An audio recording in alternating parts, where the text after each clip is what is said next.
Hello students, I am Pooja Fogart. Welcome to my channel The Real Study Easy Way to Learn. आज मैं आपको पढ़ाऊंगी class 8 से chapter 2 micro organism. Chapter start करने से पहले मैं आपको याद दिला दूं, अगर अभी तक आपने मेरे चैनल को लाइक एंड सब्सक्राइब नहीं किया है तो please like and subscribe my channel. चलिए आते हैं अपने चैप्टर पर। माइक्रो ऑर्गेनिज्म होता क्या है? माइक्रो ऑर्गेनिज्म दो वर्ड से मिलकर बना है, माइक्रो एंड ऑर्गेनिज्म। माइक्रो का मतलब होता है बहुत छोटा, मीन्स ऐसे ऑर्गेनिज्म जो बहुत छोटे होते हैं उन्हें आप बोलते हो माइक्रो ऑर्गेनिज्म। इन्हें आप अपनी नेक्ड आइज से नहीं देख सकते। नेक्ड आइज मीन्स अपनी खुली आंखों से नहीं देख सकते। इन्हें देखने के लिए आपको मैग्नीफाइंग ग्लास या माइक्रोस्कोप की हेल्प लेनी होती है। नाउ माइक्रो ऑर्गेनिज्म को बेसिकली 4 ग्रुप में डिवाइड किया हुआ है: bacteria, protozoa, fungi and some algae. दिखते कैसे हैं ये, उसके लिए have a look on this picture.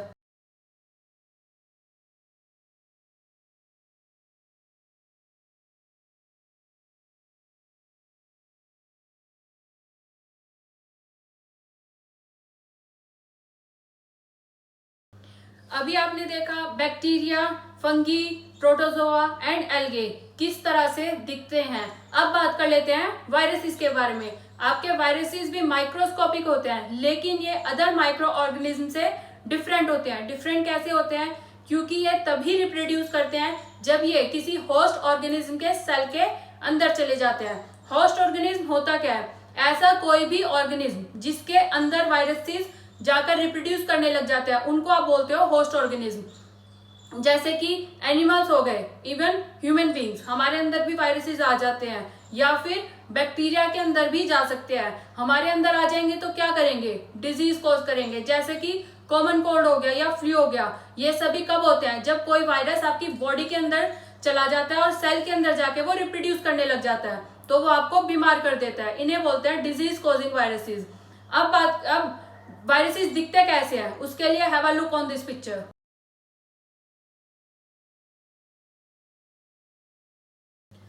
अभी आपने पिक्चर में देखा वायरसेस दिखते कैसे हैं। मैं आपको याद दिला दूं कि हम माइक्रो ऑर्गेनिज्म को अपनी नेक्ड आइज से नहीं देख सकते हैं। ये सभी पिक्चरें आपकी ली गई हैं माइक्रोस्कोप की हेल्प से। माइक्रोस्कोप के अंदर एग्जामिन करने के बाद जो पिक्चर दिखती है वही ड्रॉ की हुई है आपकी बुक्स में। नाउ वायरसेस का बेस्ट एग्जांपल है कोविड-19, जो बहुत रैपिडली स्प्रेड हो रहा है, जिसे कोरोना वायरस भी कहते हैं। यानी कि वायरसेस आप देख सकते हैं कितने ज्यादा हार्मफुल हो सकते हैं हमारे लिए। अब बात कर लेते हैं where do microorganism live. Microorganism रहते कहाँ पर है? माइक्रो ऑर्गेनिज्म आपके दो तरह के हो सकते हैं: सिंगल सेल जैसे बैक्टीरिया, कुछ एल्गे और प्रोटोजोआ, या फिर मल्टी सेलुलर जैसे कि मेनी एल्गे एंड फंगस। अब बात कर लेते हैं, ये हर तरह के इन्वायरमेंट पे, ऑल टाइप ऑफ इन्वायरमेंट में रह सकते हैं, चाहे वो आइस कोल्ड इन्वायरमेंट हो या स्प्रिंग हॉट इन्वायरमेंट हो, डेजर्ट हो या मार्शी लैंड हो। किसी भी तरह का इन्वायरमेंट इन्हें मिल जाए ये रह सकते हैं वहां पर। इवन ये इनसाइड द लिविंग बींग्स भी रह सकते हैं। लिविंग बींग्स आपके दो तरह के होते हैं, प्लांट और एनिमल। एनिमल में ही आपके ह्यूमन बींग भी आ जाते हैं। यानी कि ये ह्यूमन बींग के अंदर भी रह सकते हैं। अब बात कर लेते हैं माइक्रो ऑर्गेनिज्म का क्या काम होता है। माइक्रो ऑर्गेनिज्म का हमारे साथ कैसा बिहेवियर होता है?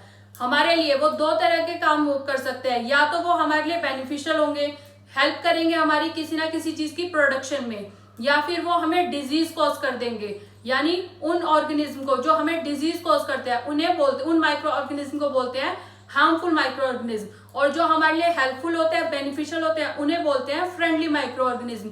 पहले बात कर लेते हैं फ्रेंडली माइक्रो ऑर्गेनिज्म के बारे में। फ्रेंडली माइक्रो ऑर्गेनिज्म आपके बहुत सारे फंक्शंस परफॉर्म करते हैं, बहुत सारी एक्टिविटीज में हेल्पफुल होते हैं, जैसे कि in the preparation of curd, bread, alcohol, medicine. इन सभी की प्रिपरेशन के लिए माइक्रो ऑर्गेनिज्म को यूज किया जाता है। इवन सॉइल की फर्टिलिटी बढ़ाने के लिए भी माइक्रो ऑर्गेनिज्म को यूज करते हैं। और क्लीन द इन्वायरमेंट को क्लीन करने के लिए भी माइक्रो ऑर्गेनिज्म को यूज किया जाता है। अब पहले बात कर लेते हैं preparation of curd and bread. Curd कैसे बनती है, ब्रेड कैसे फॉर्म होती है? आप सभी ने देखा होगा कि आपकी मम्मियां कर्ड को कैसे फॉर्म करती हैं। घरों में ही कर्ड को फॉर्म कर लिया जाता है। कैसे? वो मिल्क के अंदर 1 और 2 टेबलस्पून कर्ड डाल देती हैं। कुछ टाइम बाद जो मिल्क है वो कन्वर्ट हो जाता है कर्ड में। लेकिन ये हुआ कैसे? जो कर्ड होती है उसके अंदर बहुत सारे माइक्रो ऑर्गेनिज्म होते हैं। उनमें से एक माइक्रो ऑर्गेनिज्म है बैक्टीरिया जिसका नाम है लैक्टोबैसिलस। ये क्या करता है, ये मिल्क के अंदर जाने के बाद बहुत ज्यादा मल्टीप्लाई करने लग जाता है और मिल्क को कन्वर्ट कर देता है कर्ड में। बैक्टीरिया और यीस्ट को यूज किया जाता है अदर चीजों की, अदर फूड आइटम्स की प्रोडक्शन के लिए भी, जैसे पिकल हो गए या फिर एंड चीज। अब बात कर लेते हैं ब्रेड की फॉर्मेशन के बारे में। आपने देखा होगा कि जो भटूरा बनाते हैं उसका जो आटा होगा, शायद आपने गौर किया हो, वो पहले ही तैयार करके रख दिया जाता है और वो कुछ टाइम बाद फूल जाता है। ऐसा क्यों होता है? क्योंकि उसको बनाते वक्त उसमें यीस्ट डाल देते हैं। यीस्ट क्या करेगा, उसके अंदर जाने के बाद वो रिप्रोड्यूस करने लग जाएगा और प्रोड्यूस करेगा CO2 यानी कार्बन डाइऑक्साइड गैस को रेस्पिरेशन के टाइम पर। अब ये CO2 क्या करेगी, जो गैस बबल्स होंगे वो आपके डो के अंदर फिट हो जाएंगे और उसे फ्लफी बना देंगे, मतलब उसे फुला देंगे, इंक्रीज कर देंगे उसके वॉल्यूम को। इसी प्रिंसिपल को यूज किया जाता है बेकरी इंडस्ट्री में, केक बनाने के लिए, ब्रेड बनाने के लिए या पेस्ट्रीज बनाने के लिए। आई होप यू क्लियर। अगर आपको नहीं समझ आया तो प्लीज उसे कमेंट बॉक्स में कमेंट करें, मैं आपको एक्सप्लेन कर दूंगी। अब बात कर लेते हैं commercial use of micro organism. Micro organism को कमर्शियली का मतलब होता है लार्ज स्केल पर बहुत ज्यादा किसी चीज को आप प्रोड्यूस कर रहे हो, उसे आप बोलते हो कमर्शियल यूज। माइक्रो ऑर्गेनिज्म को कमर्शियली भी यूज किया जाता है। यीस्ट को और कुछ बैक्टीरियाज को यूज किया जाता है in the production of alcohol, wine and acetic acid, जिसे आप विनेगर भी बोलते हो। अल्कोहल एंड वाइन की प्रोडक्शन कैसे की जाती है, उसके लिए यीस्ट को यूज किया जाता है। यीस्ट को ग्रोन किया जाएगा नेचुरल शुगर के अंदर। नेचुरल शुगर किसकी ली जाएगी, ग्रेन्स की, जैसे व्हीट हो गया, बार्ले हो गया, राइस हो गया या फिर क्रस्ड फ्रूट जूसेस हो गए। इन सभी के ऊपर शुगर प्रेजेंट होती है, उसके अंदर यीस्ट डाल दिया जाएगा। यीस्ट क्या करेगा, इस शुगर को कन्वर्ट कर देगा अल्कोहल में और इसी प्रोसेस को बोलते हैं फर्मेंटेशन। फर्मेंटेशन एक ऐसा प्रोसेस है जिसमें शुगर कन्वर्ट हो जाता है आपका अल्कोहल में, उस प्रोसेस को आप बोलोगे फर्मेंटेशन। फर्मेंटेशन के बारे में सबसे पहले बताया था लुईस पास्चर ने। लुईस पास्चर ने इसको डिस्कवर किया, कब किया, 1857 में। आते हैं अपने नेक्स्ट टॉपिक पर, medicinal use of micro organism. जब भी हम बीमार होते हैं तो हम डॉक्टर के पास जाएंगे और डॉक्टर हमें सजेस्ट कर देते हैं एंटीबायोटिक्स। एंटीबायोटिक्स क्या होते हैं और क्यों सजेस्ट करते हैं हमें? एंटीबायोटिक्स एक ऐसी मेडिसिन होती है जिसे यूज किया जाता है किल करने के लिए या स्टॉप करने के लिए growth of disease causing micro organism. जो भी माइक्रो ऑर्गेनिज्म हमें डिजीज कॉज कर रहे हैं, उनकी ग्रोथ को रोकने के लिए, उन्हें खत्म करने के लिए जो मेडिसिन यूज की जाती है उन्हें बोलते हैं एंटीबायोटिक्स। अब एंटीबायोटिक्स को प्रोड्यूस किया जाता है बैक्टीरिया से और फंगी से। फॉर एग्जाम्पल एरिथ्रोमाइसिन, टेट्रासाइक्लिन या स्ट्रेप्टोमाइसिन, ये सभी एग्जाम्पल है आपकी एंटीबायोटिक्स के। एंटीबायोटिक्स को मैन्युफैक्चर किया जाता है कैसे, कुछ स्पेसिफिक माइक्रो ऑर्गेनिज्म को ग्रो किया जाएगा और फिर उन्हें यूज किया जाता है बहुत सारी डिजीज के ट्रीटमेंट के लिए। कुछ डिजीज ऐसी भी होती है जिसके लिए एंटीबायोटिक हेल्पफुल नहीं होती है, जैसे कि फ्लू हो गया या फिर कॉमन कोल्ड हो गया, इनके लिए आप एंटीबायोटिक नहीं ले सकते हो। क्यों? क्योंकि ये वायरसेस के वजह से होती है, इसीलिए इनके लिए एंटीबायोटिक्स हेल्पफुल नहीं होती है। अब बात कर लेते हैं वैक्सीन की। जैसे कि आपने सुना होगा कि छोटे बच्चों को बहुत वैक्सीनेशन की जाती है, स्टार्टिंग में उन्हें बार बार इंजेक्शंस दिए जाते हैं या फिर पोलियो ड्रॉप्स दी जाती है। ये तो बहुत कॉमन है, आप सभी ने देखा होगा, आप सभी ने लिए भी होंगे। पोलियो के लिए दवाई पिलाई जाती है। ये सब होती क्या है, इन सबको वैक्सीनेशन क्यों बोलते हैं? एक्चुअली में ये है क्या, जब भी कोई माइक्रोब किसी भी ह्यूमन बॉडी के अंदर चला जाएगा तो वो वहां पर जाके ग्रो करने लग जाता है। लेकिन हमारी बॉडी को पहले से ही आदत होती है कि अगर कोई भी बाहर से फॉरेन पार्टिकल चला जाए तो वो उसके साथ फाइट करने लग जाते हैं। फाइट करने के लिए बॉडी प्रोड्यूस करती है एंटीबॉडीज। ये एंटीबॉडीज क्या करेंगे, उस माइक्रोब के साथ फाइट करेंगे और उसे किल कर देंगे।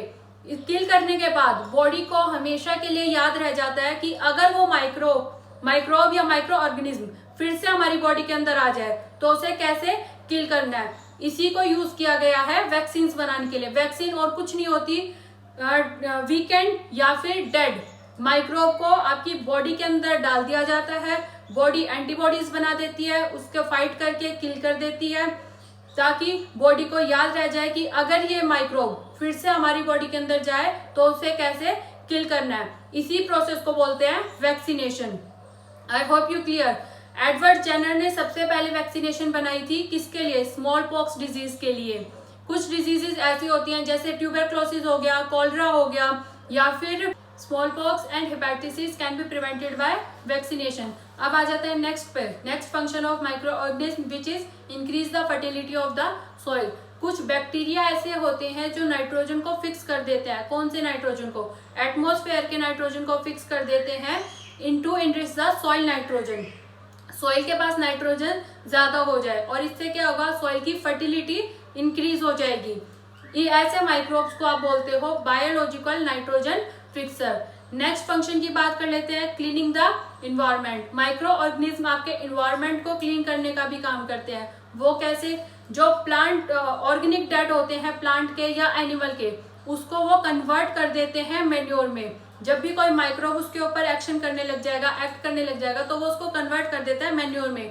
मैंने आपको फर्स्ट चैप्टर में बताया था कि मैन्योर कैसे हेल्पफुल होते हैं आपकी सॉइल की फर्टिलिटी को बढ़ाने के लिए और फिर प्लांट की ग्रोथ को इंक्रीज करने के लिए। दैट मीन्स जो मैन्योर फॉर्म होगा, सिंपल सब्सटेंस जो फॉर्म होगा, उसको प्लांट और एनिमल फिर से यूज कर लेंगे। इसका मतलब हम बोल सकते हैं कि माइक्रो ऑर्गेनिज्म क्या करेंगे? वो डिग्रेड कर देंगे डेड और स्मेली सब्सटेंसेस को और वो इन्वायरमेंट को क्लीन बना देंगे। अब आते हैं अपने next topic, harmful micro organism, जिसे हम कंटिन्यू करेंगे अपनी नेक्स्ट क्लास में। तब तक के लिए मेरी वीडियोस को लाइक एंड शेयर करना ना भूलें। मेरे channel the real study easy way to learn को अगर अभी तक सब्सक्राइब नहीं किया है, so please subscribe my channel and don't forget to press the bell icon, ताकि मेरी सभी वीडियोस का नोटिफिकेशन आपको टाइम टू टाइम मिलता रहे। Thank you so much.